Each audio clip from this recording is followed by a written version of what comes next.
ब्राह्मणी और तिल के बीच पंचतंत्र की कहानी। बहुत समय पहले की बात है। किसी गांव में एक गरीब ब्राह्मण रहता था। एक दिन उस ब्राह्मण के घर कुछ अतिथि आए। ब्राह्मण की स्थिति इतनी खराब थी कि उन अतिथियों को खिलाने के लिए घर में अनाज तक नहीं था। इस स्थिति को लेकर ही ब्राह्मण और उसकी पत्नी के बीच थोड़ी कहासुनी होने लगती है। ब्राह्मणी कहती है, तुम्हें पेट भरने योग्य अनाज कमाना भी नहीं आता है। इसी का नतीजा है कि आज घर में अतिथि आ खड़े हुए हैं और हमारे पास उन्हें खिलाने के लिए कुछ भी नहीं है। इस पर ब्राह्मण अपनी पत्नी से कहता है, कल कर्क संक्रांति है, मैं कल भिक्षा लेने के लिए दूसरे गांव जाऊंगा। वहाँ एक ब्राह्मण ने मुझे आमंत्रित किया है। वह सूर्य देव की तृप्ति के लिए कुछ दान देना चाहता है। तब तक जो कुछ भी घर में है उससे आदर सत्कार के साथ अतिथियों के सामने रखो। ब्राह्मण की यह बात सुनकर ब्राह्मणी कहती है, तेरी पत्नी होकर मैंने कभी सुख नहीं भोगा है। ना कभी खाने को मेवा मिष्ठान मिला, ना ही ढंग के वस्त्र और आभूषण। आज तू कह रहा है कि जो भी घर में पड़ा हो वो अतिथियों के समक्ष रख दो। जब कुछ है ही नहीं तो मैं उनके सामने क्या रख दूं? पड़े हैं तो बस एक मुट्ठी तिल, तो क्या अतिथियों के सामने सूखे तिल रखना अच्छा लगेगा? पत्नी की यह बात सुनकर ब्राह्मण कहता है, ब्राह्मणी, तुम्हें ऐसा बिल्कुल भी नहीं कहना चाहिए। कारण यह है कि इच्छा के अनुसार किसी भी मनुष्य को धन की प्राप्ति नहीं होती है। जरूर है तो पेट भरना, और पेट भरने योग्य अनाज तो मैं ले ही आता हूँ। अधिक धन की चाहत अच्छी नहीं। ऐसी इच्छा का तुम्हें त्याग कर देना चाहिए। अधिक धन की इच्छा के चक्कर में मनुष्य के माथे पर सीखा बन जाती है। माथे पर सीखा वाली बात सुन ब्राह्मणी बड़े ही आश्चर्य से ब्राह्मण से पूछती है, अधिक धन की इच्छा में माथे पर सीखा हो जाती है? मैं कुछ समझी नहीं।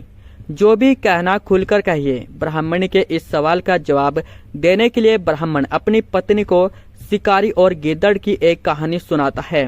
ब्राह्मण कथा की शुरुआत करता है। एक दिन एक शिकारी जंगल में शिकार की खोज कर रहा था।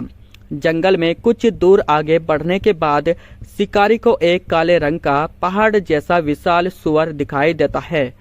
सुअर को देखते ही शिकारी अपना धनुष उठा लेता है और कमान खींचते हुए सुअर पर निशाना लगा देता है। कमान से निकला हुआ तीर तीव्र गति से सुअर को घायल कर देता है। घायल होने पर सुअर चिंगाड़ता हुआ शिकारी पर पलटवार कर देता है। सुअर के तीखे दांतों से शिकारी का पेट फट जाता है। इस तरह शिकार और शिकारी दोनों का ही अंत हो जाता है। इसी बीच खाने की तलाश में भटकता हुआ एक भूखा गिद्दड़ वहां से होकर गुजरता है, जहां शिकारी और सुअर का शव पड़ा हुआ था। बिना मेहनत इतना सारा भोजन दे गिद्दड़ मन ही मन बहुत खुश होता है और मन ही मन सोचता है कि आज तो ईश्वर की बड़ी कृपा हुई, जो इतना अच्छा और अधिक भोजन एक साथ मुझे मिला है। मैं इसे धीरे धीरे और आराम से खाऊंगा ताकि लंबे समय तक मैं इसे उपयोग में लाऊंगा। इस तरह मैं इस भोजन के साथ लंबे समय तक अपनी भूख को शांत कर पाऊंगा। इन सभी बातों पर विचार करते हुए गिद्दड़ सबसे पहले छोटी छोटी चीजों को खाना शुरू करता है। तभी उसे शिकारी के मर्त शरीर के पास धनुष पड़ा देखता है। गिद्दड़ के मन में पहले उसे ही खाने का विचार आता है और वह धनुष पर चढ़ी डोर को चबाने लगता है। गिद्दड़ के चबाने से धनुष पर चढ़ी डोर टूट जाती है और डोर के टूटने से धनुष का एक सिरा वेग के साथ गिद्दड़ के माथे को भेदता हुआ ऊपर निकल आता है। गिद्दड़ के माथे को भेद कर धनुष का जो सिरा गिद्दड़ के सिर पर निकल आता है, वह ऐसा प्रतीत होता है मानो गिद्दड़ के माथे पर शिखा निकल आई हो। घायल होने के कारण कुछ देर बाद गिद्दड़ की भी मौत हो जाती है। इतना कहते हुए ब्राह्मण कहता है, ब्राह्मणी, इसीलिए मैं कहता हूँ कि जरूरत से अधिक लोभ से माथे पर शिखा आ जाती है। यह कथा सुनने के बाद ब्राह्मणी कहती है, ठीक है, अगर ऐसी ही बात है तो घर में जो मुट्ठी भर तिल पड़े हैं उन्हीं को मैं अतिथियों को खिला देती हूँ। ब्राह्मण की यह बात सुनकर ब्राह्मण संतुष्ट होता है और भिक्षा मांगने के लिए घर से बाहर निकल जाता है। वही ब्राह्मणी भी घर में पड़े तिल को धूप में सुखाने के लिए फैला देती है। तभी कहीं से एक कुत्ता आ जाता है और उन साफ तिलों पर पेशाब कर देता है, जिससे सभी तिल खराब हो जाते हैं। तिल के खराब हो जाने पर ब्राह्मणी काफी परेशान हो जाती है और सोचती है यही तो तिल थे जिन्हें पकाकर मैं अतिथियों को खिला सकती थी।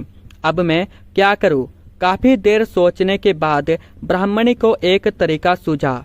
उसने सोचा कि अगर वह गंदे तिलों के बदले साफ तिल देने की बात कहेगी तो कोई भी आसानी से मान जाएगा। साथ ही किसी को भी इन तिलों के खराब होने की बात पता नहीं चलेगी। इस विचार के साथ वह उन तिलों को लेकर घर घर घूमने लगी। ब्राह्मणी की यह बात सुनकर एक महिला वह तिल के लेने के लिए तैयार हो गई, लेकिन उस महिला का पुत्र अर्थशास्त्र पढ़ा हुआ था। उसने अपनी माँ से कहा कि इन तिलों में जरूर कोई ना कोई खोट होगी, वरना कौन साफ सुथरे तिलों को गंदे तिलों के बदले देने के लिए तैयार होगा। पुत्र की यह बात सुनकर महिला ने ब्राह्मणी के तिलों को लेने से मना कर दिया। कहानी से सीख, हमारे पास जो भी होता है हमें उसी में सुखी रहना चाहिए। किसी के पास ज़्यादा चीज देखकर दुखी नहीं होना चाहिए। तो दोस्तों, कैसी लगी आपको ये कहानी?